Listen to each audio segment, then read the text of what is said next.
আসসালামু আলাইকুম আমার প্রিয় বন্ধুরা, কেমন আছেন আপনারা সবাই? তো বরাবরের মতো আবারও চলে আসলাম নতুন একটি ইউনিক রেসিপি আপনাদের সাথে শেয়ার করার জন্য।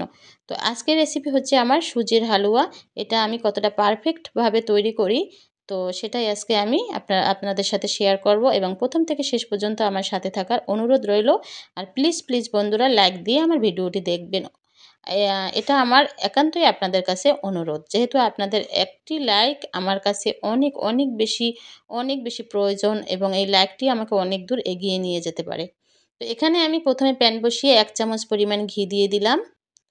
আর এখানে আমি ঘিটা ভালোভাবে একটু নরম করে নিয়ে এখানে আমি ২-৩টি এলাচ আর ২ পিস ছাল দিয়ে দিলাম। দিয়ে ভালোভাবে একটু ভেজে নেব। এখানে আমি কাঠবাদাম নিয়ে নিলাম, আর কাজু বাদাম নিয়ে নিলাম, আর এখানে নিয়ে নিলাম কিশমিশ। নিয়ে এটা ভালোভাবে এই ঘিয়ের মধ্যে আমি ভেজে নেব।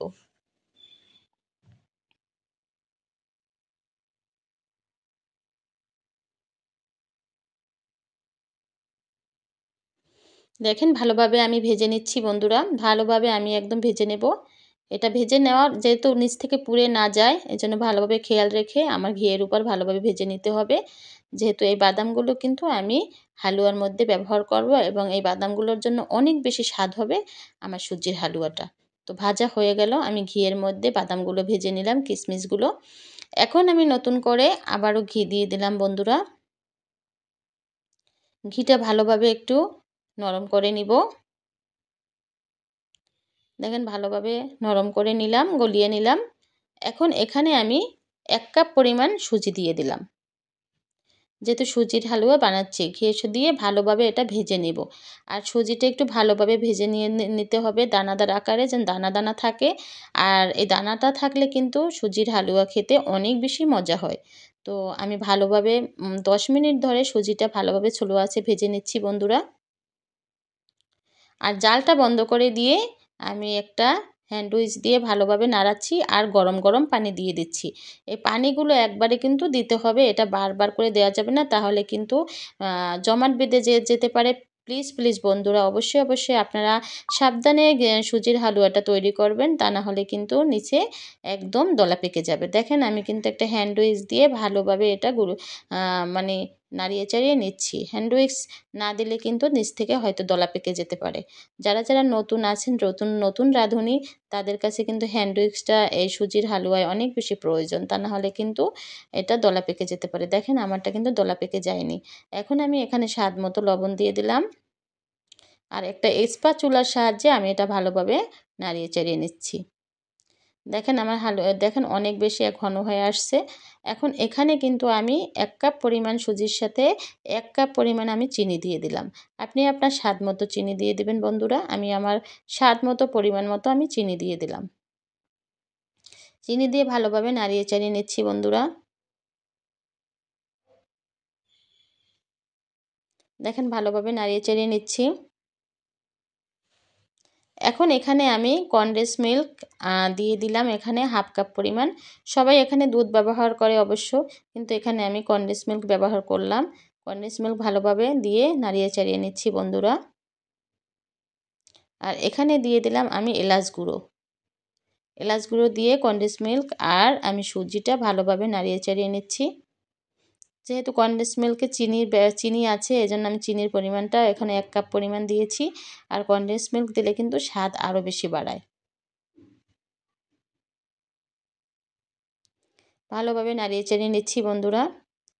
এখন আমি যে বাদামগুলো ভেজে নিয়েছিলাম, সে বাদামগুলো উপর থেকে সব দিয়ে দিচ্ছি।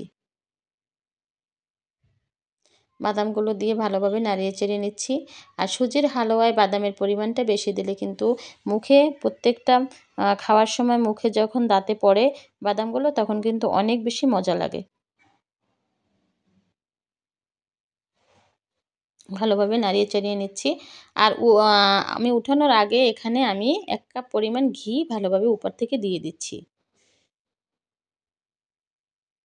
ঘি দিয়ে ভালোভাবে নাড়িয়ে চাড়িয়ে একদম এটা যখন একদম দলা পেকে যাবে, তখন আমি উঠিয়ে ফেলবো।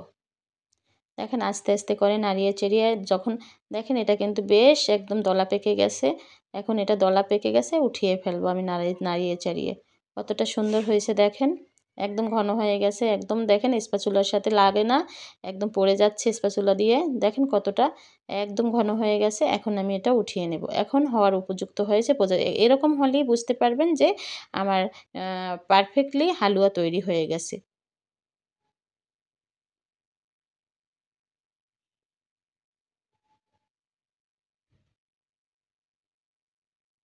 দেখেন হয়ে গেছে আমার হালুয়া তৈরি, হালুয়া তৈরির সুজি রান্না।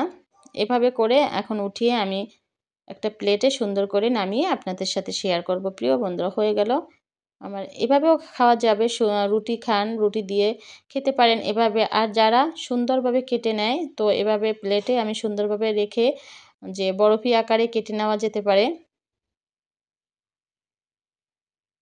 দেখেন আমি একটা প্লেটে নিয়ে সুন্দর করে আমি সমানভাবে, দেখেন আমি প্লেটটায় ভালোভাবে প্লেটটায় রেখেছি। এখন এটা ভালোভাবে আমি উপর থেকে একটু বাদাম ছড়িয়ে ছিটিয়ে দিচ্ছি। আর এটা এখন আমি ঠান্ডা করার জন্য আমি ফ্যানের বাতাসের সাহায্যে 10 মিনিট এটা ঠান্ডা করে নিব। তারপর সুজি দিয়ে বরফি আকারে ভালোভাবে কেটে নিব।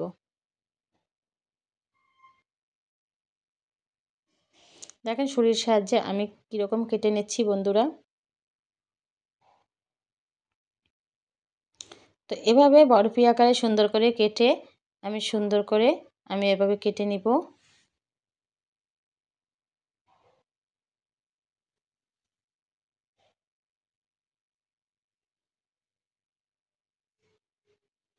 এখন আমি পিস পিস করে কেটে নিলাম। দেখেন আমার একটা পিস দেখতে কতটা সুন্দর হয়েছে।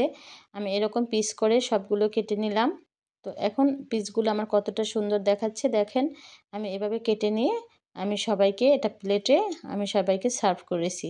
দেখতে কতটা সুন্দর দেখাচ্ছে দেখেন, খেতেও কিন্তু ততটাই লোভনীয় হয়েছে। দেখতে যতটা লোভনীয় হয়েছে, খেতে কিন্তু আরও বেশি লোভনীয় হয়েছে।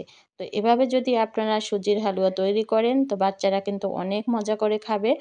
আর রুটি দিয়ে খেতে কিন্তু অনেক বেশি লোভনীয় হয়েছে। আজ এ পর্যন্তই, সবাই ভালো থাকবেন, শুভকামনায়। আল্লাহ হাফেজ।